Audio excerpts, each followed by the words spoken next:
2017. So that's definitely going to start skewing the average of unfound cases a little newer by at least a couple months.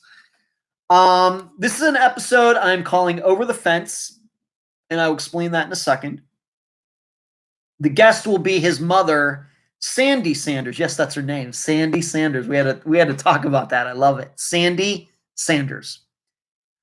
This is an interview that I did on Monday. Went real well. This episode is going to be over 2 hours long. And I need to point out right now is maybe some of you are going to be looking him up now. You're going to run across another Christopher Lynn Sanders from Texas. And you're going to see an obituary from November of last year. That is not this Christopher Lynn Sanders. This Christopher Lynn Sanders was born in 1977. That Christopher Lynn Sanders was born in 1970. It's Texas, but a different part of Texas. And that Christopher Lynn Sanders is not the guy who is missing. And most importantly, Christopher Lynn Sanders, his disappearance we're covering this Friday, he's not been declared deceased. Whereas the other guy has an obituary and there was a funeral home involved and everything else. Totally different person. This is maybe you've already noticed this as well. This is a disappearance that lends itself to making some maps, and I also did a video. The video is now up on the YouTube channel as I speak. I did it earlier today, so you might want to check that out.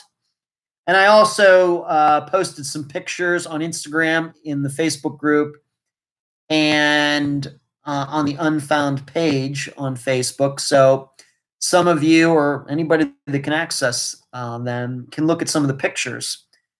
The general facts are that he was working in Monahans, Texas. He had been working there for an oil drilling company over the course of the summer of 2017. He'd actually bought a trailer so he could live there. And there was I'm going to quote unquote, quote, RV park there where all these oil drilling employees were living. They each had their own RV or trailer, and they were living on this lot.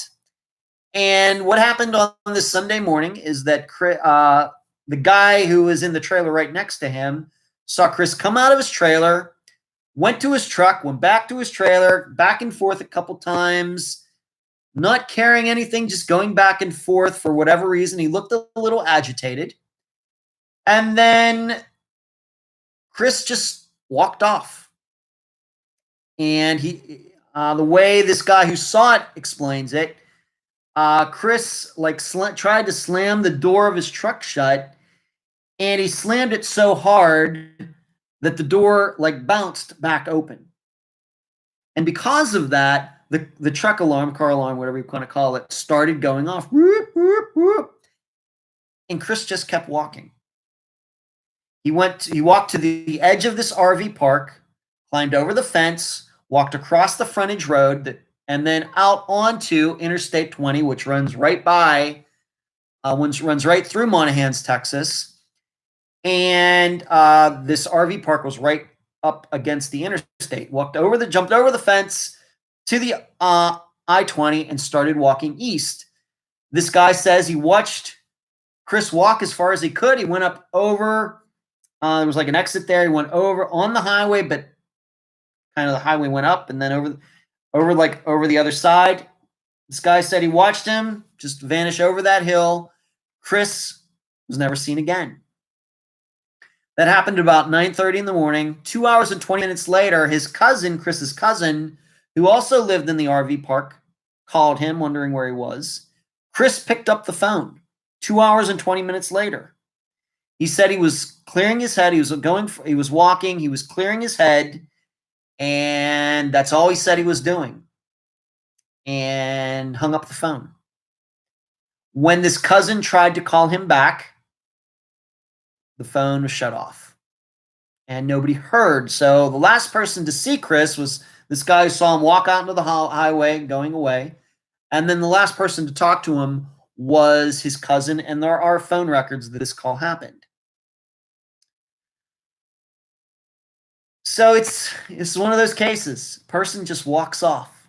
Broad daylight on a Sunday in Texas on an interstate. And somehow this person has not been found 2.5 years later. There are some mitigating factors in this. He was having problems with his wife, having money. He was sending her money to pay taxes on their property, and instead she was taking the money and giving it to her son who was in jail. Chris was talking about getting a divorce from this woman. And there are records that show that his wife, who where they lived was actually 7 miles away, 7 hours away, not 7 miles, 7 hours away in Cason, Texas, where his wife Angela was supposed to be living.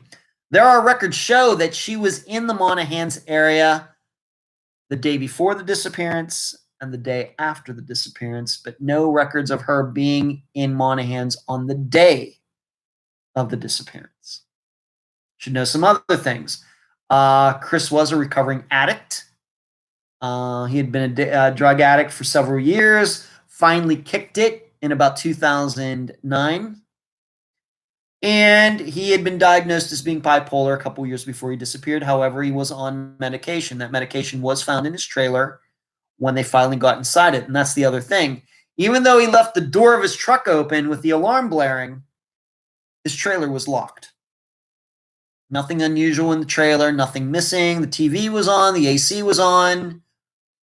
And Chris, other than his cousin calling him, he did not make or receive any calls or texts that Sunday other than that call. So that is the disappearance for this Sunday. I should say this is a disappearance that I think that the family and friends of the family have been doing a very good job publicizing it. Even before Emily first talked to Sandy for the first time, I knew about this disappearance, having seen it posted several different places. And so it was finally nice to meet Sandy and to talk to her. And she did a great job with the interview. So that is this Friday's disappearance. Christopher Lynn Sanders, Monahans, Texas, August 13th, 2017. An episode I'm calling Over the Fence. The guest is his mother, Sandy Sanders. And I once again remind you, there is a video here on YouTube that you can watch regarding it, a diagram I did of the area, and also some pictures that I posted on Facebook and Instagram. So that's it. Wow. Did a little intro, listening to a little disco music these days. The Christy Nichols poll. Talked about the T-shirts, how we're trying to all make that. Going to try to get that all figured out with Heather now doing the T-shirts. YouTube monetization remains found in near Lubbock, Texas. Nebraska disappearances, Christy Nichols, Regina Marie Boss, Kamisha Hollis, Jason Jolkowski, Jeff Nichols. Going to be a search happening soon in the Salt Lake City area. All of the people with the last name Nichols that we've featured, and all these other last names where we haven't, these popular last names, we haven't featured anyone with those last names yet. Talked about Phil Klein doing a Facebook Live today. Magellan TV, Michelle McNamara, and once again, Chris Sanders is Friday's episode, and took a lot of great questions from all of you. So that's it. That's a long live show right there. An hour and 40 minutes.